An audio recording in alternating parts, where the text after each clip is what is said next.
तो hello everyone, my name is Himanshu Singh Patwal. आज basically हम क्लास 12th में जो आपका बिजनेस स्टडी का पोर्शन हमने स्टार्ट किया था, राइट। प्रिंसिपल ऑफ मैनेजमेंट हमने स्टार्ट किए थे, जिसमें हेनरी फुएल का डिस्कशन चल रहा था और आई थिंक 14 थे उनके। और 7 हमने डिस्कस कर लिए थे। 7 जो रिमेनिंग है वी विल डिस्कस टुडे, ठीक है। एग्जाम्पल के साथ डिस्कस करते हैं कि क्या हम उसमें फॉर्म करेंगे, क्या क्या चीज़ें देखेंगे अकॉर्डिंगली, ठीक है। आई शेयर माई स्क्रीन, ठीक है। तो हम वहाँ पे डिस्कशन इसका कंटिन्यू करते हैं, ठीक है जी। तो हम बात कर रहे थे किसकी, प्रिंसिपल ऑफ मैनेजमेंट की, ठीक है जी। तो प्रिंसिपल ऑफ मैनेजमेंट में जब हमने बात कही थी तो मैंने आपसे कहा था भाई हेनरी फेयोल के हमने ऑलरेडी जो है देख लिए हैं, ठीक है। हेनरी फेयोल के कितने प्रिंसिपल है टोटल? 14 प्रिंसिपल है। 14 में से 7 हम देख चुके हैं पहले लेक्चर में से। अभी जो बचे हुए 7 है वो हम यहाँ पे डिस्कशन करेंगे, ठीक है।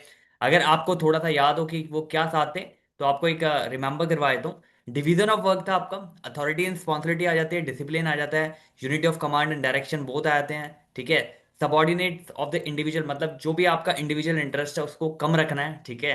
और जनरल इंटरेस्ट को ऊपर रखना है। और लास्टली रेमुनेशन के बारे में चर्चा होती है, तो वो आपका एक डिस्कशन था जो हमने ऑलरेडी डिस्कस कर लिया था, ठीक है। Now what we are doing, we are moving forward for the next 7, ठीक है। तो एक एक करके उनको डिस्कस करते हैं, थोड़ा सा अंडरस्टैंडिंग लेते हैं, क्वेश्चन करेंगे। थोड़ी एक अंडरस्टैंडिंग डेवलप हो जाएगी आपकी किस तरीके से चीजें होती हैं, ठीक है जी। आगे बढ़ते हैं। तो सबसे पहले आ जाओ। एक होता है सेंट्रलाइजेशन एंड डिसेंट्रलाइजेशन, ये 8th पॉइंट आपका, ठीक है। 7 हम ऑलरेडी कर चुके हैं, this is the 8th point. तो सेंट्रलाइजेशन एंड डिसेंट्रलाइजेशन का मतलब क्या है, अब ध्यान सुनना। किसी भी ऑर्गेनाइजेशन के भीतर, ठीक है, मान लो ये बिजनेस है, ठीक है। ये बिजनेस है, इसके अंदर अगर मैं बात करूं, एक होता है ऑनर और एक होता है अदर, जितने भी आपके मेंबर्स हो गए इसके अलावा, ठीक है। जिसमें आपके different different manager and all, ठीक है। अब यहां पे सेंट्रलाइजेशन का मतलब क्या है? सेंट्रलाइजेशन का मतलब है भैया जो भी डिसीजन मेकिंग पावर है ना, वो सारी ऑनर्स के पास है, ठीक है। अगर ऑनर नहीं चाहेगा तो कंपनी में पत्ता नहीं लेगा, कहने का मतलब ये है। इसने किसी को और डिसीजन लेने की पावर दे ही नहीं रखी। फॉर एग्जाम्पल, किसी को डिस्काउंट चाहिए किसी ट्रांजेक्शन में, मतलब मान लो सेल करनी है, डिस्काउंट चाहिए, ज्यादा बल्क में वो खरीद रहा है, तो सीधा ऑनर के पास मेल आएगा। अगर मान लो किसी को छुट्टी चाहिए तो सीधा ऑनर के पास मेल आ रहा है, राइट। तो ये हो गया सेंट्रलाइज सिस्टम, कि यहाँ पे एक ही बंदा एक ही जगह पे सारी चीजें जो है मेंटेन हो रही है, right. He is taking care for the leave as well, he is taking care for the कोई डिस्काउंट है उसके लिए अप्रूवल लेना, he is taking for the जो भी कन्वेंस, अगर मान लो अप्रूव कराना है आपको तो इसके पास जाना है। तो सारी चीजें एक ही बंदा देख रहा है यहाँ पे, ठीक है। तो ये हो गया सेंट्रलाइजेशन, कि जो भी कंट्रोल है, whatever control you are having in the organization is at a one place, right. One place हो गया या वन पीपल हो गया। तो ये आपका जो है सेंट्रलाइजेशन की फॉर्म करता है, ठीक है। और छोटी ऑर्गेनाइजेशन, मान लो स्मॉल ऑर्गेनाइजेशन है, ठीक है, एक परचून की दुकान है, तो परचून की दुकान में यू कांट एक्सपेक्ट कि आप वहां पे जो है अपनी जो चीजें हैं वो किसी को डिलीवरेट कर देते हो। आप किसी को रख सकते हो काम के लिए, लेकिन मेनली जितनी भी चीजें होती है वो आप खुद ही मेंटेन करते हो, right. That is the centralize part. अब जैसे जैसे ऑर्गेनाइजेशन बड़ी होती है, ठीक है, स्मॉल से मीडियम होती है, मीडियम से लार्ज होती है, तो वहां पे आप देखोगे कि जो टास्क है ना वो डेलीगेट हो जाते हैं आगे, राइट।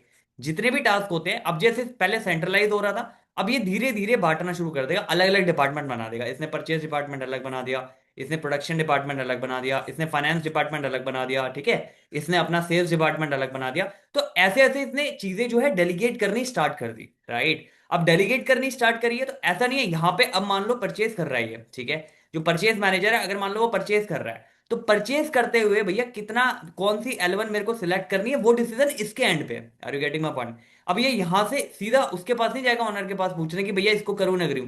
इसको इतनी अथॉरिटी है, इसको इतनी अथॉरिटी अकॉर्डिंगली दी गई है। डिसेंट्रलाइजेशन में उसका मतलब ये अपना काम ऑनर ने इसको डेलीगेट कर दिया, राइट। अगर ये काम भी ऑनर को करना होता भैया किस में मैं खरीदू, कौन L1 है, तो तेरा क्या काम है फिर, राइट। तो इसलिए इसने क्या करा, अपना काम डेलीगेट कर दिया आगे, इसको बोलते हैं डिसेंट्रलाइजेशन। जितनी बड़ी ऑर्गेनाइजेशन आप देखोगे उसमें उतना ही ज्यादा डिसेंट्रलाइजेशन हो रखा होगा, राइट। तो यहां पे हो गया ऑनर, यहाँ पे आपके आ गया जो भी बोर्ड मैनेजर आ गया। जरूरी नहीं है बोर्ड का पार्ट हो ये, ठीक है। तो बोर्ड में आपके जितने भी टॉप मैनेजमेंट है वो आ गए, फिर आपका मिडिल मैनेजमेंट आ गया, फिर आपका जो सुपरवाइजरी लेवल है वो आ गया, ठीक है। तो मैंने क्या करा, एक काम यहाँ पे इसके थे, इसके सारे काम मैंने क्या कर दिए, आगे बांट दिए, ठीक है। तो पहले जो सेंट्रलाइज हुआ करता था अब वो डिसेंट्रलाइज हो गया, ठीक है जी। तो इससे क्या हुआ, इससे सिंपल सी बात हुई, एक पर्सन पे ज्यादा बर्डन नहीं आया, पहली चीज। और दूसरी चीज क्या है, जब हायरार्की में चीजें बढ़ती है, मतलब ऑर्गेनाइजेशन के भीतर अगर मान लो बिजनेस बढ़ रहा है, तो मैं इस पे थोड़ी ध्यान दूंगा कि सेल्स पे मुझे कितना डिस्काउंट देना है, कितना डिस्काउंट नहीं देना। मैं आगे ग्रोथ पे काम करूंगा, right. When my organization is doing well, मैं सेल्स के नंबर अच्छे कर रहा हूँ, सारी चीजें अच्छी हो रही है, तो मैं आगे सोचूंगा भाई आगे इसको एक्सपेंड और कैसे किया जाए, राइट।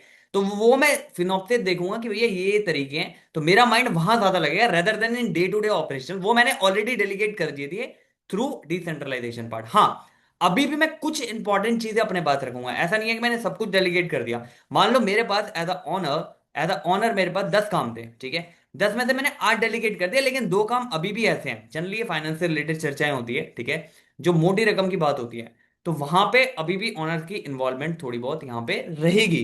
ऐसा नहीं वो कंप्लीटली डिसोन कर देगा, कंप्लीटली डिसेंट्रलाइजेशन कर देगा। हाँ, ऑर्गेनाइजेशन जितनी ज्यादा बड़ी होगी उतना ज्यादा डिसेंट्रलाइजेशन आपको उसमें देखने को मिलेगा, उतनी ज्यादा डेलीगेशन मिलेगी, राइट।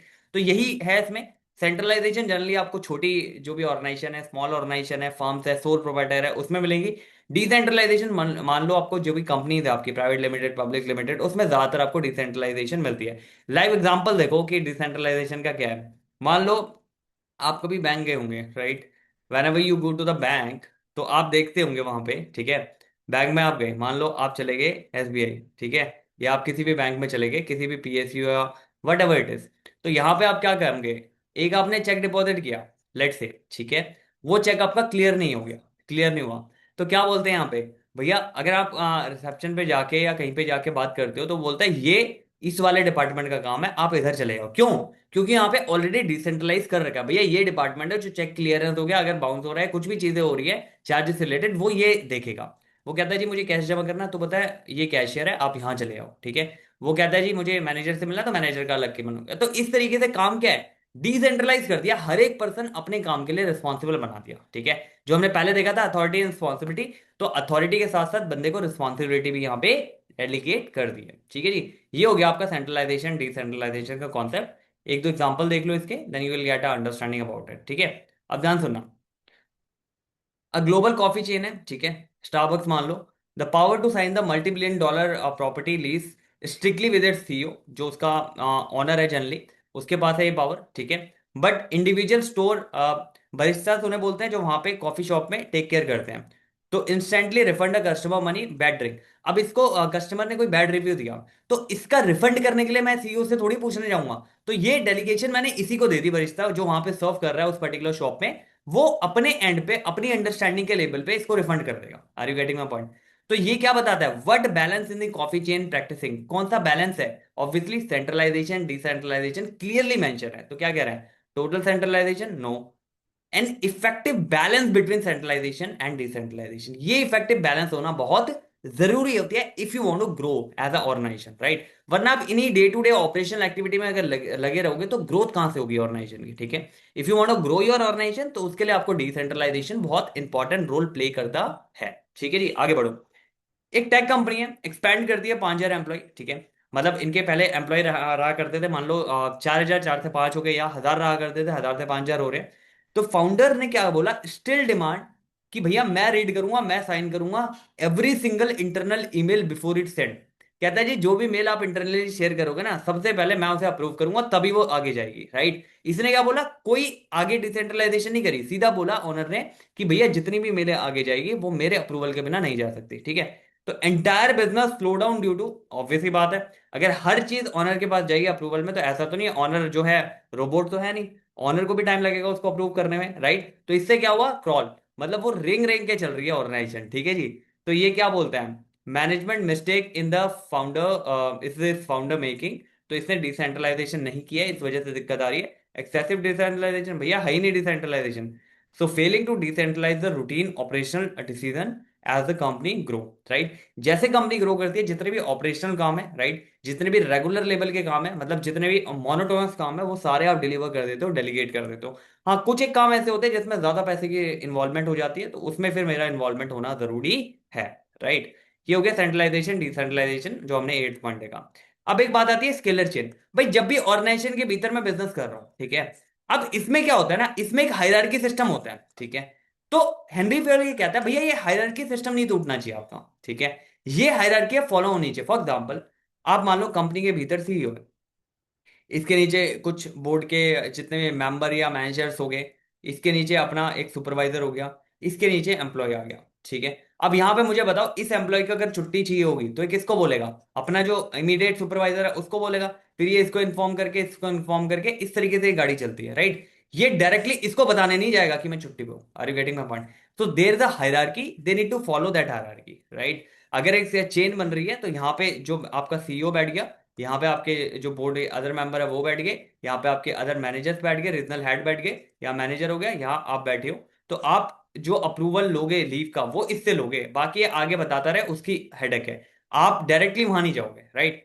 ये क्या है, स्केलर चेन आपको फॉलो करनी है ऑर्गेनाइजेशन के भीतर, कंपल्शन है, कंपल्शन है फॉलो करनी है कि भैया स्केलर चेन आपको फॉलो करनी पड़ेगी। अब ध्यान सुनना। अब नॉर्मल कंडीशन में, नॉर्मल बिजनेस कंडीशन में, नॉर्मल का मतलब क्या है? जैसे नॉर्मल नॉर्मली चलता है, भैया आ रहा है रॉ मटेरियल, बन रहा है, मटेरियल जा रहा है, सेल्स हो रही है, सारी चीज नॉर्मल हो रही है। तो इसमें तो नॉर्मल में आपको स्केलर चेन कभी ब्रेक नहीं करनी है, ठीक है? तो ये ऐसे ऐसे ऐसे ऐसे इस तरीके से ही चलेगा, ठीक है? लेकिन अगर मान लो कोई इमरजेंसी का केस आ गया, ठीक है, कोई इमरजेंसी का केस आ गया, मान लो फैक्ट्री में कुछ ऐसी चीज होगी जिसके लिए आपको वेट नहीं करना, पहले इसको बताना उसको बताना है, आप सीधा उस बंदे को बताओ जो उस चीज के लिए रिस्पॉन्सिबल है, ठीक है? जो उस चीज के लिए क्या है, रिस्पॉन्सिबल है, उसको सीधा बताओ ताकि इमीडिएट एक्शन, ठीक है ना? आप इसके लिए वेट नहीं करोगे। इसको बोलते हैं हम gang plank, right? Gang plank is something where in case of emergency, right, in case of emergency आपको एक अथॉरिटी दी है कि भैया आप डायरेक्टली कनेक्ट कर सकते हो। इवन अगर इमरजेंसी में आपको डायरेक्टली सीईओ से बात करनी पड़ रही है ना, तो कर लो डायरेक्टली सीईओ से बात, राइट? इमरजेंसी क्या है, मान लो कोई फायर का केस आ गया, ठीक है, कुछ भी ऐसा केस आ गया जो which is not normal, which is abnormal, are you getting my point? And that is the huge emergency. इसके लिए फिर आप हायरार्की फॉलो नहीं करते रहोगे स्केलर की। तो देखो हेनरी फुल कितना उसने जो अंडरस्टैंडिंग दी है प्रिंसिपल्स की, जो जनरल प्रिंसिपल ऑफ मैनेजमेंट की, वो कितनी अंडरस्टैंडिंग लेवल पे दी है। अब अगर वो खाली ये बोल देता भैया स्केलर चेन फॉलो होनी है, जो भी हायरार्की है उसको फॉलो करना है, अगर कोई इमरजेंसी का केस आ रहा है तो उस केस में इस हायरार्की को अगर मैं नहीं तोड़ता तो इमरजेंसी ज्यादा नुकसान कर जाएगी पूरी ऑर्गेनाइजेशन का। तो कितना दिमाग लगा के इसने बनाया ये प्रिंसिपल। इसने कहा भैया नॉर्मल केस में तो तेरे को हायरार्की नहीं तोड़नी है, लेकिन अगर मान ले इमरजेंसी का केस आया तो उसमें हायरार्की भूल जा, फिर डायरेक्टली उसे बता जो पर्सन इसके लिए रिस्पॉन्सिबल है, खत्म बात, ठीक है जी? तो ये स्केलर चेन का कॉन्सेप्ट आ गया आपका। दो क्वेश्चन करो, आपको एक क्लैरिटी मिल जाएगी, ठीक है जी? समझ में आ रही बात क्या हो रही है यहाँ पे? कहता है जी एक वेयर हाउस वर्कर है, नोटिस करता है जी स्मॉल फायर लगी है, ठीक है, starting near the inventory box जहां रखे वहां पे। Instead of waiting their manager to return from the lunch, they passes the message immediately to call the security directly. तो क्या है ये गैंग प्लैंक, जैसे मैंने बताया ना, एक गैंग प्लैंक होता है जिसमें आप डायरेक्टली बता सकते हो इमरजेंसी के केस में, लेकिन ये खाली इमरजेंसी के केस में ही काम करेगा गैंग प्लैंक, इसके अलावा कहीं काम नहीं करेगा, ठीक है जी? आगे बढ़ो। फेयोल ने डिस्क्राइब करा कि भैया scalar chain has a formal line of the authority from the highest rank to the lowest rank, ठीक है, under normal and non emergency. जहां पे नॉर्मल और नॉन इमरजेंसी केस है, नॉर्मल चल रही है चीजें, how should communication move in the business, skip the rank, it should only done by text, it should follow the establish chain, जो भी आपने बनाई है, ठीक है, कमांड अथॉरिटी की स्ट्रिक्टली उसको फॉलो करना है नॉर्मल केस में, ठीक है? जो एडवांस केस नहीं है, मतलब advance in the sense emergency वाला केस नहीं है, तो उसमें आपको नॉर्मल साइकिल जो है वो फॉलो करनी है। तो दो केस में बांट लो, नॉर्मल केस है तो नॉर्मल में हायरार्की फॉलो करो, अगर इमरजेंसी का केस है तो डायरेक्टली आप कनेक्ट कर सकते हो कंसर्न पर्सन से, कोई ऐसा इशू वाली बात नहीं है, ठीक है जी? अब आती है बात ऑर्डर की। देखो ऑर्डर की जब हम बात करते हैं ना, तो दो तरह के ऑर्डर होते हैं आपके, एक होता है सोशल ऑर्डर, ठीक है, और एक होता है फिजिकल ऑर्डर, ठीक है जी? अब सोशल ऑर्डर जैसे नाम से पता लग रहा है, सोशल ऑर्डर का मतलब क्या? सोशल ऑर्डर का मतलब सही बंदा, राइट पर्सन, राइट और राइट प्लेस पे होना चाहिए। Are you getting my point? Right person right place की जगह राइट पोजीशन बोल दो आप इसे। मतलब क्या है इसका, अब ध्यान सुनना, कि अगर मैं यहां पे किसी ऐसे सेल्स में अगर किसी पर्सन को हायर कर रहा हूं, तो they should have a background for this sales, right? अगर मैं अकाउंट्स में किसी को हायर कर रहा हूं, तो they should have a background of the numbers, right? उनका ऑलरेडी उनको एक्सपीरियंस होना चाहिए इस चीज में। अगर मैं किसी को परचेज मैनेजर बना रहा हूं, दे should have experience of the purchase manager, right? तो जिस भी रिस्पेक्टिव फील्ड के लिए मैं हायरिंग कर रहा हूं, उसके लिए सही बंदा मुझे हायर करना है। Are you getting my point? तो right person and right position पे वो होना चाहिए। दूसरा ये तो हो गया सोशल पार्ट, सोशल ऑर्डर। एक होता है फिजिकल ऑर्डर। अब मान लो सामान है, मान लो आप क्या बनाते हो, आप एक वॉच बनाते हो, ठीक है जी? वॉच में आपको पता होना चाहिए, आपकी जो रैक्स बनी है आपको पता होनी चाहिए, भैया ये रैक है स्टेप की, ठीक है, ये रैक है मेरी डायलर्स की, ठीक है, ये रैप है मेरी जो भी असेंबली के लिए छोटे मोटे नट होते हैं वो यहाँ पे मिलते हैं, और ये पैकेजिंग के लिए जितना भी सामान होता है वो यहाँ मिलता है। ये आपने ऑलरेडी बांट दिया, ये आपने डिवाइड कर दिया कि भैया ये मेरा जो फिजिकल जो भी सामान है वो इस ऑर्डर में रखा होना चाहिए, ठीक है? अब इससे होगा क्या, आप ध्यान सुनो, इससे होना क्या है, ऑर्डर में क्यों रखना है आपको ये बताओ मुझे। जैसे पड़ा पड़े रहने दो, अब ऑर्डर में मुझे इसलिए रखना भैया, अगर मेरा पहला तो सोशल वाला क्या पार्ट है? सोशल इज सिंपली सेइंग कि अगर सही बंदा सही जगह पे होगा तो वो काम में ज्यादा वेस्टेज नहीं करेगा, सही चीज सही जगह मिल जाएगी देख के, तो फिजिकली जहां पे होनी चाहिए वहीं पे है, तो उसको ढूंढने में टाइम वेस्ट ज्यादा नहीं होगा। तो ये दोनों ही मेरा जो वेस्टिंग टाइम है उसको कम कर रहे हैं या बिल्कुल खत्म कर रहे हैं। Are you getting my point? तो ये हेनरी फेरल क्या कहता है, सिंपल कहता है भैया ऑर्गेनाइजेशन के भीतर अगर आया है तो हर एक चीज ऑर्डर में रख, जो लोग जहां पे जिनकी रिक्वायरमेंट है वो वहां पे होनी चाहिए, जो चीजें जहां पे जिस पे रिक्वायरमेंट है वो चीज वहीं पे होनी चाहिए। Are you getting my point? Right person, right place, right things, जो भी आपकी है जो फिजिकल फॉर्म में है वो राइट प्लेस पे आपकी होनी चाहिए। Are you getting my point? अब मेरे को पता है, मान लो मैं फॉर एग्जांपल मैं वॉच बनाता हूँ, ठीक है, तो मुझे पता है भैया ये स्ट्रिप का रैक है, अब मुझे जो भी स्ट्रिप चाहिए वो इसी तरीके से चाहिए। स्ट्रिप के भीतर भी अलग अलग बने हुए हैं, ठीक है, ये मेरी चेन स्ट्रिप है, ये मेरी नॉर्मल जो रबड़ स्ट्रिप है, ये मेरी नॉर्मल लेदर स्ट्रिप है, तो वो मेरे बने हुए हैं। तो मेरे को क्या होगा, मेरे को ज्यादा टाइम वेस्ट नहीं करना उसको ढूंढने में, निकाल निकाल के चीजें, मेरे को पता है ये चीज यहां पड़ी है, उठाई और लगा दी, खत्म। तो इससे क्या हुआ, इससे मेरा टाइम सेव हुआ। Are you getting my point? Whatever the time I am consuming, for example जहां मेरे को एक वॉच को असेंबल करने में 10 मिनट लगते हैं, ठीक है, यहाँ पे अगर सामान सारा एक जगह पे पड़ा हो तो वहीं पे ये टाइम बढ़ के 20 मिनट हो सकता है। Are you getting my point? अगर मुझे वो सामान एट राइट प्लेस पे ना मिले, ठीक है। अब मान लो किसी बंदे की एक्सपर्टाइज है अकाउंटिंग में, उसको आपने बिठा दिया सॉफ्टवेयर में, राइट, सॉफ्टवेयर मतलब सॉफ्टवेयर ठीक करने में, जो भी बग है इसको फिक्स करने में, तो वो कर पाएगा क्या? नहीं। तो आपको ये देखना है कि भैया जब भी आप जॉब की डिस्क्रिप्शन दे रहे हो तो राइट पर्सन की डिस्क्रिप्शन दो जिसकी आपको रिक्वायरमेंट है अकॉर्डिंगली, राइट। तो इस तरीके से ये चीजें जो है प्रोसीड हो रही है, ठीक है जी। आगे बढ़ते हैं। तो हमने क्या बोला, ऑर्डर में होनी चाहिए, दो तरह के ऑर्डर होंगे, सोशल और फिजिकल, वो आपको अकॉर्डिंगली फॉलो करने हैं। आगे बढ़ो। कहते हैं फास्ट ग्रोइंग किचन है, cloud kitchen basically, chain Mumbai में, देसी बाइट्स के नाम से, स्ट्रगल कर रही है during the peak Sunday evening.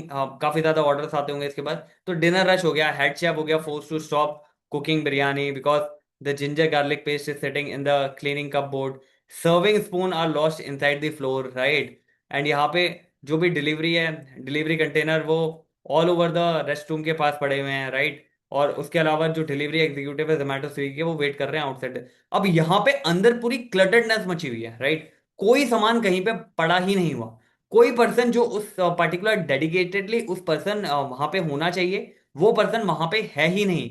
Chef है उसको भी हटा के कुछ और काम करा दिया, राइट। तो अब इसमें हो क्या रहा है, ये कहता है what specific part of the fair principle completely collapse है। तो सिंपल सी बात है, आपका सोशल ऑर्डर यहाँ पे मेंटेन नहीं है। आपको समझ आ रही है बात? आपको पता ही नहीं है किस पर्सन ने क्या काम करना है, तो वहां पे सोशल ऑर्डर आपका टोटली क्या हो गया, मिस हो गया। ठीक है जी, आपको समझ में आ रही है बात क्या हो रही है? आगे बढ़ो।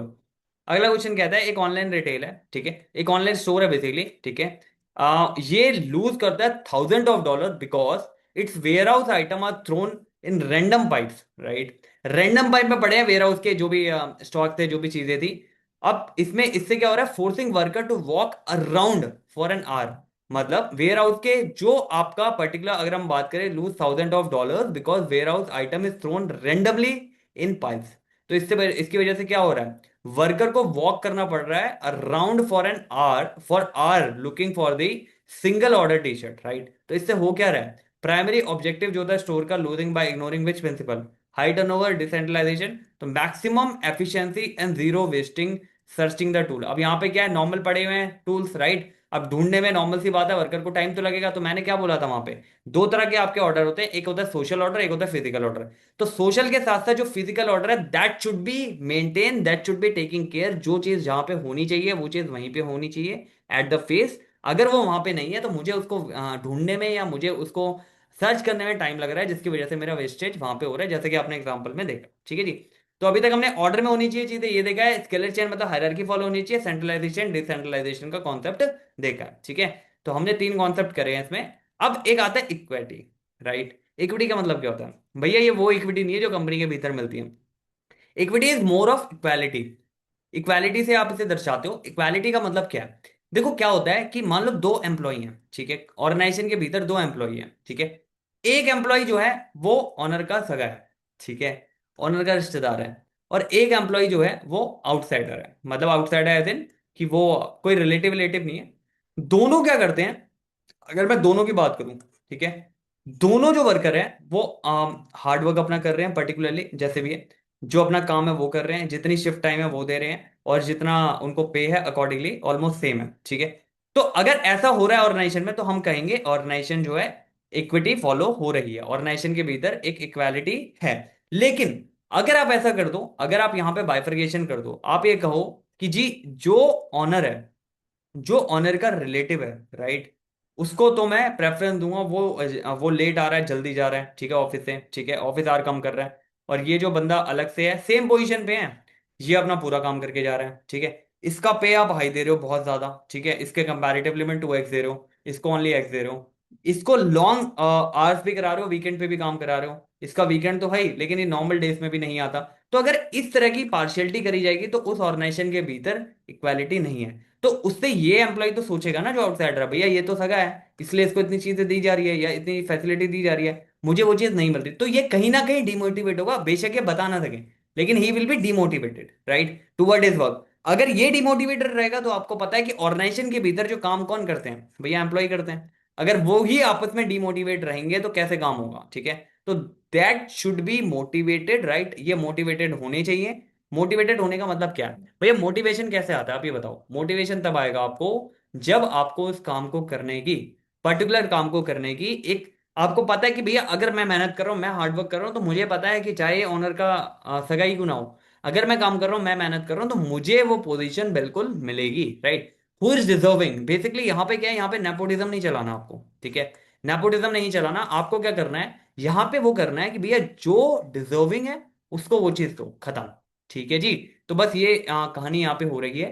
तो इक्वालिटी का मतलब ये है, ऑर्गेनाइजेशन के भीतर अगर आप एम्प्लॉय हैं, तो आप सारे जितने भी एम्प्लॉयज हैं उनको बराबर मान के चलोगे। ऐसा नहीं है किसी को आप पार्शियलिटी दे रहे हो, किसी को नहीं दे रहे हो, तो ये इक्वालिटी का कॉन्सेप्ट जो है, प्रिंसिपल जो है, तोड़ता है, ठीक है।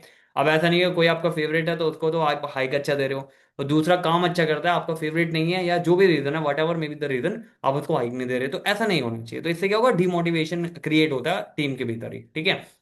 अब यहाँ पे देखो, कहता है जी एक कॉर्पोरेट है, कॉर्पोरेट मैनेजर है, तो ये क्या करता है, corporate manager give promotion, promotion opportunity only उस वर्कर को देता है जो इसके जुग पे हंसता है, ठीक है, while completely ignoring the hard working team member who just focus on their job. जो जॉब पे फोकस करते हैं, जो कोक से उन्हें कोई मतलब नहीं होता, उनको इग्नोर कर देता है, और जो इसके गुड बुक्स में आ गए उनको कंसीडर करता है ओनली। तो ये कौन सा कॉन्सेप्ट यहाँ पे नहीं फॉलो कर रहा, failing to follow is equity, right.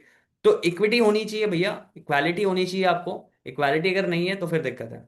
According to Henry, which kind of workforce atmosphere does the participate of the equity create. So equity अगर होगी तो कैसा आपका वर्क एनवायरनमेंट होगा, कॉम्पिटिटिव एनवायरनमेंट होगा, वर्क का फाइट इच अदर, नो, एक loyal होगा, डिवोटेड होगा, और हार्मोनाइज्ड, जो हार्मोनियस वर्कफोर्स रहेगी आपकी, वो इसमें रहेगी, ठीक है जी। आपको समझ आ रही बात क्या हो रही है। तो इक्विटी होना बहुत जरूरी है ऑर्गेनाइजेशन के भीतर, ऐसा नहीं है आप पार्शियल हो रहे हो किसी पर्टिकुलर एम्प्लॉय को लेके, ठीक है। अब सबसे इंपॉर्टेंट जिसमें एचआर डिपार्टमेंट का बहुत बड़ा रोल आ जाता है, और सब में जो इंटरनल डिपार्टमेंट है उसका भी, स्टेबिलिटी ऑफ पर्सन। भैया आपका जो टर्नओवर होना चाहिए ना, ये लेबर टर्नओवर, ठीक है, ये लो होना चाहिए, जितना लो होगा उतना बेटर है। मतलब आज आपने किसी को हायर किया, किसी पर्सन को आपने हायर किया, ठीक है, अब हायर करके भैया मैं इसको ट्रेनिंग देता हूं, मान लो मैं, मेरी 1 महीने की इसकी ट्रेनिंग है, इसको मैं सिखा रहा हूँ सब कुछ, कि भैया ये काम ऐसे होना है, ये इस तरीके से होना है, ये फाइल यहाँ जानी है, जो भी है, मतलब इसको पूरा प्रोसेस मैंने सिखाया। अब इसको अगर मान ले मैंने 2 महीने के अंदर ही फायर कर दिया, ठीक है, तो इससे क्या हुआ, भैया मेरी कंपनी की जो कॉस्ट थी, मेरी ट्रेनिंग कॉस्ट यहाँ पे चलेगी, ठीक है, मैंने जो भी इसको ट्रेन किया उसकी कॉस्ट यहाँ पे चलेगी, प्लस मैंने जो टाइम दिए, मैंने जो एफर्ट्स दिए, वो चले गए यहाँ पे, राइट। तो हमें ये मेक श्योर करना होता है कि भैया स्टेबिलिटी हो ऑर्गेनाइजेशन के भीतर। अब स्टेबिलिटी कैसे इंश्योर करोगे आप, भैया ऑर्गेनाइजेशन के अंदर अगर आप ऐसा एनवायरनमेंट दे रहे हो, एज एम्प्लॉय की, अगर एम्प्लॉयर की बात करूं, तो एज एम्प्लॉयर वो आप ऑर्गेनाइजेशन के अंदर ऐसा एनवायरनमेंट दे रहे हो, जो एनवायरनमेंट एक पॉजिटिव एनवायरनमेंट है, ठीक है। When I am saying positive environment, तो वहां पे एम्प्लॉय का आने का मन कर रहा है, काम करने का मन कर रहा है, राइट। आप उसे निकाल नहीं रहे, उसे पता है भैया इस कंपनी में अगर आप आ गए हो और आप अपना परफॉर्मेंस के आर सारा मैट कर रहे हो, तो आपकी जो लॉन्ग लास्टिंग जर्नी यहाँ पे हो सकती है, ये बिलीव होना चाहिए उसको, तभी वो आपके पास लॉन्ग टाइम देगा, राइट। अगर उसको यही बिलीव है भैया यहाँ तो ये कल्चर है कि हायर एंड फायर, हर तीसरे दिन जो है यहाँ पे जो है हायरिंग चलती रहती है, ठीक है। मेनली आप देखोगे ऐसा जनरली क्या होता है किसी भी ऑर्गेनाइजेशन के भीतर, ठीक है, जनरली ऐसा होना नहीं चाहिए, बट नॉर्मली आप देखोगे कि सेल्स जो डिपार्टमेंट है, ठीक है, उसमें ये कल्चर बहुत ज्यादा होता है, हायर एंड फायर वाला, ठीक है। अब इसमें क्या है, इसमें क्या है, नॉर्मल सी बात है, आप उन्हें ट्रेनिंग दे रहे हो, जो ट्रेनिंग कॉस्ट है वो आपकी जा रही है, राइट। आप उनके पास टाइम एंड एफर्ट्स दे रहे हो, वो भी आपका जा रहा है, ठीक है। प्लस एक डेडिकेशन है, एक माइंड भी शिफ्ट हो जाता है, वो भी सारी चीजें जा रही है। तो आपको मेक श्योर करना है भैया आपका जो टर्नओवर है वो कम होना चाहिए, मतलब जो भी लेबर टर्नओवर है, ठीक है, वो आपका कम होना चाहिए। मतलब जितने भी एम्प्लॉई है वो कम छोड़ के जाएं आपके ऑर्गेनाइजेशन से। अगर स्टेबिलिटी लॉन्ग टर्म तक बनी है, सब्जेक्ट टू आप उन्हें वो एनवायरनमेंट दे रहे हो, तभी तो वो रहेंगे। अगर उन्हें पता है कि यार यहाँ पे ग्रोथ का कोई प्रोस्पेक्ट नहीं है, कुछ सीख नहीं रहा, तो वो क्यों रहेंगे? तो आपको वो एनवायरनमेंट क्रिएट करना पड़ेगा ताकि वो वहां पे रहें, right. They are investing their 8-9 hours a day, right. तो उनको वो एनवायरनमेंट वहां पे मिलना चाहिए, then only it is effective for them also, they are able to see the growth opportunity. अगर उनको ग्रोथ अपॉर्चुनिटी दिख ही नहीं रही तो भैया क्यों रुकेगा वो देर साथ? सिंपल सी बात है। अब देखो यहाँ पे एक रिटेल शॉप है, has a policy of firing any sales associate who doesn't hit the massive sales target at the very first week on the job, right. They constantly hiring and training new staff every month. तो यहाँ पे क्या है, stability of person की है ही नहीं। आप आ रहे हो, अब बुला रहे हो, हायर कर रहे हो और फायर कर रहे हो, कोई मतलब ही नहीं है इसका, ठीक है। When a worker feel secure, they won't be suddenly fired without a good reason, तो they perform a better. Obviously बात है, जब उसको सिक्योरिटी दिखेगी ऑर्गेनाइजेशन के भीतर तो वो अच्छे से काम करेगा।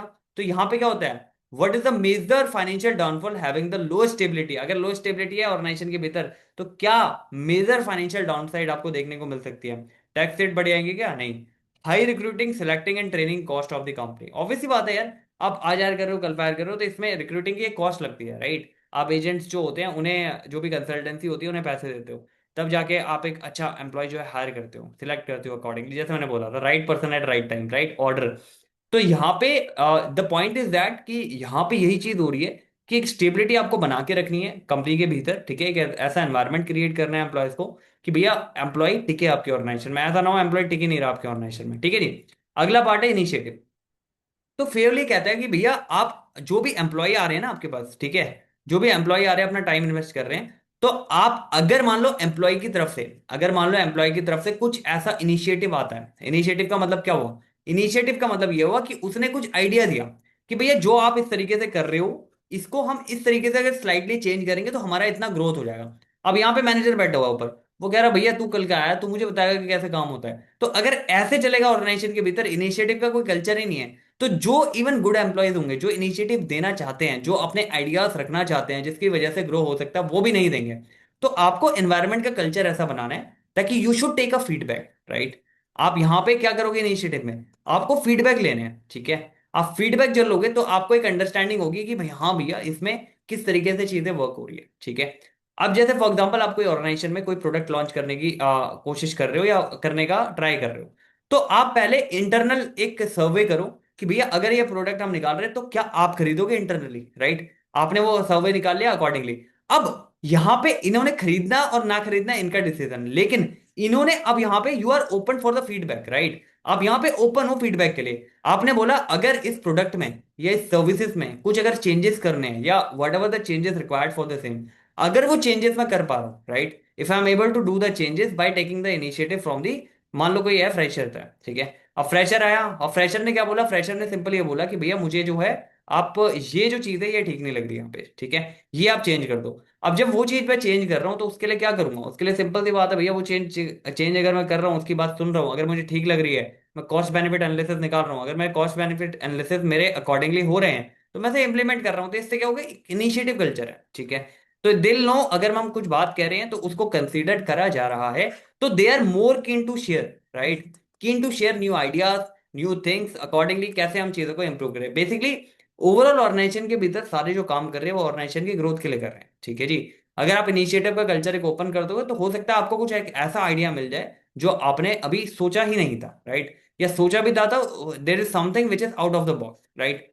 अब देखो ध्यान से, होटल मैनेजर है, setup a monthly bright idea box एक बनाया उसने, where as an employee can submit a plan to improve the service, customer service, and the employee with the best idea get to lead the project. मतलब जिसका भी best idea उसको project lead करने का मौका मिलेगा। तो एक एस्पेक्टिव क्रॉप्स है, इनिशिएटिव है, डिसिप्लिन है, तो इनिशिएटिव है, ठीक है। आपने वहां पे ऑलरेडी बोला कि एम्प्लॉय जो भी अपना सबमिट करेगा वो प्रोजेक्ट जो है लीड कर सकता है, तो एम्प्लॉय के भीतर भी एक क्या है, मोटिवेशन है, ठीक है जी। A manager tell his team, do not think, right? Just do exactly what I say. Even if you see a better way to do it, I don't pay you to create things. मतलब वो कहता है भैया जितना बता दिया उतना काम कर ले, अपने दिमाग मत लगा, अपने दिमाग मत सोच। तो यहाँ पे क्या है, इनिशिएटिव को आपने लॉक कर दिया ऑर्गेनाइजेशन के भीतर, राइट। कोई क्रिएटिविटी का काम ही नहीं हो रहा, तो इससे क्या होगा, इससे what the psychology cost a bad management style, it completely kill the employee motivation and desire to improve the company. Obvious ही बात है, उनका किल हो जाएगा, उसको पता है भैया ये सेट ऑफ काम है, इस सेट ऑफ काम को करना है, मेरे को कोई अपना उल्टा जो दिमाग है वो लगाने की जरूरत नहीं है, जो काम है उसको कर लो और घर चले जाओ, खत्म। समझ में आ रही बात? तो इससे इनिशिएटिव जिसे बोलते हैं ब्रेनस्टॉर्मिंग वो नहीं हो रही है, ठीक है। लास्ट होता है आपका स्प्रिट डी क्रॉप्स, राइट।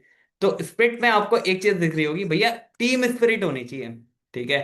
काम को करने के लिए टीम स्पिरिट होनी चाहिए, टीम स्पिरिट जब होगी तभी काम होगा, ठीक है। फॉर एग्जाम्पल, आपकी कंपनी ने अच्छा किया, अपनी कंपनी ने प्रॉफिट किया, ठीक है। तो जब मैं टाउन हॉल बना रहा हूं, जब मैं टाउन हॉल, एक बेसिकली मीटिंग होती है जो क्वार्टरली हो सकती है, मंथली हो सकती है, जिस हिसाब से भी ऑर्गेनाइजेशन टू ऑर्गेनाइजेशन रेफर करती है। टाउन हॉल में क्या कहता हूं, मैं डिस्कस करता हूं कि भैया इस लास्ट क्वार्टर में कंपनी ने कैसा किया, ठीक है। Whatever the company has did, for example company ने अच्छा किया है, इन टर्म ऑफ ग्रोथ बहुत अच्छा किया है, राइट। जो भी चीज किया है कंपनी ने वो हम डिस्कस करते हैं यहाँ पे। तो यहाँ पे अगर कंपनी ने अच्छा किया तो इसका क्रेडिट किसको जाना चाहिए, ऑनर को जाना चाहिए कि इसका क्रेडिट, इसका क्रेडिट जाना चाहिए एम्प्लॉयज को, ठीक है। और यू शुड ऑलवेज थिंक, जब भी आप बात कर रहे हो तो आपको आई हटा के वी यूज कर रहे हैं यहाँ पे, ठीक है, कि हमने ये किया, ठीक है, हम ये करेंगे आगे, हमारी एक्सपेक्टेशन ये है कि हम ये करेंगे। When you are including the employee as a inclusiveness में आप लेके आते हो, तो उनको भी एक पॉजिटिविटी आती है कि हाँ भाई कंपनी हमारे बारे में सोच रही है, right, company is thinking about us. और जब आप एज अ टीम लेके चलते हो ना ऑर्गेनाइजेशन को या एम्प्लॉयज को, तो वो ज्यादा मोटिवेटेड होकर काम करते हैं, राइट। यहाँ पे इंडिविजुअल, अब कोई चीज है, अब ऑर्गेनाइजेशन के भीतर देखना, कई बार आपको ऐसे लोग मिलेंगे जिन्हें ऐसे लग रहा होगा कि मेरी वजह से ही कंपनी चल रही है, ठीक है, I am the individual who is running the show, but ऐसा नहीं होता, ठीक है। कंपनी जो चलती है एफर्ट्स ऑफ मेनी पीपल चलती है, ठीक है। अब यहां पे अगर मान लो ये पर्सन ये सोचता है कि मेरी वजह से ही चल रही है, मेरी वजह से ही चीजें आ रही है, तो that shouldn't be the case in any organization, right. यहां पे क्या होना चाहिए, एज अ टीम चीज होनी चाहिए, राइट। टीम एफर्ट्स होनी चाहिए, you should have a team efforts. कि भैया टीम एफर्ट्स जब आप कर रहे हो इसका मतलब क्या है, इसका मतलब सिंपल सा ये है कि जो आपकी टीम है पर्टिकुलरली, उस पूरी टीम को उसका क्रेडिट मिलना चाहिए। ऐसा नहीं है कि एक पर्टिकुलर पर्सन को उसका क्रेडिट मिल रहा है, ठीक है। तो ऐसा यहां पे नहीं होना चाहिए। आप जब भी वर्ड यूज करोगे, आई यूज नहीं करना है ऑर्गेनाइजेशन के भीतर, वी यूज करना है कि हम ये कर रहे हैं या हम आगे इतना टारगेट जो है अचीव करेंगे। आपको समझ आ रही बात क्या हो रही है? आगे बढ़ो, दो एग्जांपल देख लो इसके। तो ऑलमोस्ट ये लास्ट था आपका पॉइंट, जो कि आपका 14th डिस्कस होने के बाद ये खत्म आपके प्रिंसिपल, ठीक है। तो एन आईटी कंपनी होस्ट करती है weekly team lunch, right, celebrate करती है ग्रुप जो भी माइलस्टोन टुगेदर जो भी इन्होंने किए हैं उसको सेलिब्रेट करने के लिए, ensure all department support each other rather than complex toxic. The core management value क्या है यहाँ पे, स्पिरिट ऑफ क्रॉप, यहाँ पे सारे मिलके काम कर रहे हैं, इवन लंच में सेलिब्रेट भी कर रहे हैं, ठीक है। अच्छा किया है तो सारे लोग मिलके सेलिब्रेट कर रहे हैं, तो यहाँ पे वी की फीलिंग है, आई की फीलिंग नहीं है, राइट। अब यहाँ पे divisive boss constantly tell lies, झूठ बोलता है अब the different employee behind their backs to make them dislike each other. अब यहाँ पे ये माहौल ऐसा क्रिएट कर रहा है कि यहाँ पे टॉक्सिक एनवायरनमेंट क्रिएट कर रहा है आपस में, एक को दूसरे के बारे में गलत बोल के, दूसरे को उसके पहले के बारे में गलत बोल के अकॉर्डिंगली। तो यहाँ पे क्या हो रहा है, believing this keep is a team up against him, right. तो teaming up against him and the toxic जो रहता है, डिवाइड एंड रूल खेल रहा है यहाँ पे, तो ये क्या है, यहाँ पे वायलेशन कर रहा है स्प्रिट टू क्रॉप का, ठीक है। जब आप एक टीम में हो तो टीम के अकॉर्डिंग आपको काम करना है, you should work like a team, you should work like we not I. Are you getting my point? जब ये आई आ जाता है तो आपके अंदर एरोगेंस भी आ जाएगा, ठीक है। You will get a arrogance कि हाँ भाई मैं ही कर रहा हूँ काम, ठीक है। आपको ऐसा लगेगा आप भी कर रहे हो, लेकिन आप कुछ नहीं कर रहे हो, तो उसमें आप एक छोटा सा पार्ट हो उसका, ठीक है जी। एक पूरा, जैसे गाड़ी बनती है आपकी, ठीक है, गाड़ी के भीतर किसी भी टायर में आप देख रहे होंगे 4 नट्स लगते हैं, ठीक है। वो गाड़ी तब भी चल जाएगी जब उसमें 3 नट लगेंगे, ठीक है। तो चौथा नट इज नॉट अ, उस चौथे नट की वजह से वो चल रहे हैं टायर, राइट, या वो फिक्स हो रहे हैं, वो just for the sake of कि अगर वो चारों रहेंगे तो सेफ्टी थोड़ी सी ठीक रहती है, राइट। चारों मिलके उस चीज को और स्ट्रॉन्ग करते हैं। बट अगर तीन भी रहेंगे तो वो चलेगी, ऐसा नहीं है कि वो नहीं चलेगी या फिक्स नहीं होगा। तो ये चीज कभी मत सोचना कि you are the only one who is running the show, right. तो स्प्लिट द क्रॉप्स आपको यही बताता है, ठीक है, टीम एफर्ट्स। इनिशिएटिव आपको सिंपल है कि आपको इनकरेज करनी चाहिए अपनी टीम में initiative. Stability of the person होनी चाहिए, ऐसा नहीं है आज आ रहा है कल छोड़ के जा रहा है तो कॉस्ट बहुत ज्यादा लगती है। इक्वालिटी होनी चाहिए हर एक एम्प्लॉइज के लिए, ठीक है। एम्प्लॉयर अगर ऑनर का रिश्तेदार है तो ऐसा नहीं है कि उसको स्पेशल ट्रीटमेंट दिया जाए, इक्वालिटी होनी चाहिए। ऑर्डर में चीजें होनी चाहिए, ऑर्डर का मतलब है एक सोशल ऑर्डर हो गया, एक फिजिकल ऑर्डर हो गया। सोशल ऑर्डर मतलब राइट बंदा राइट पोजीशन के लिए हायर करो, और फिजिकल मतलब जो चीज जहां पे मिलनी चाहिए वो वहां पे होनी चाहिए। विदाउट, अगर ये चीजें अलाइन है आपके तो टाइम वेस्ट आपका कम होता है, ठीक है जी। उसके अलावा हमने स्केलर चेन देखी कि नॉर्मल कंडीशन में हमेशा दो आपको फॉलो करना है, वो जो हायरार्की है उसको फॉलो करना है। इमरजेंसी केस अगर कोई आ जाए इसमें, तो फिर ये हायरार्की को भूल जाना, आप डायरेक्टली कनेक्ट भी कर सकते हो, कोई ऐसा इशू वाली बात नहीं है। और फिर हमने देखा सेंट्रलाइजेशन और डिसेंट्रलाइजेशन। तो हमने ये बताया कि सेंट्रलाइजेशन जो होती है आपकी नॉर्मल ऑर्गेनाइजेशन के भीतर, जब आप चलते हो सेंट्रलाइजेशन के लिए, तो एक ही जगह से सारे डिसीजन लिए जाते हैं। छोटी ऑर्गेनाइजेशन में चलने ऐसा होता है, और बड़ी जितनी होती है उतना आपका डिसेंट्रलाइजेशन बढ़ता जाता है। ठीक है जी, इसको हटा देते हैं। तो अभी तक हमने क्या किया, अभी तक जितने भी आपके हेनरी फ्यूएल के कॉन्सेप्ट थे, ठीक है, whatever the concept of Henry Fayol you are having, तो वी किल्ड इट, राइट।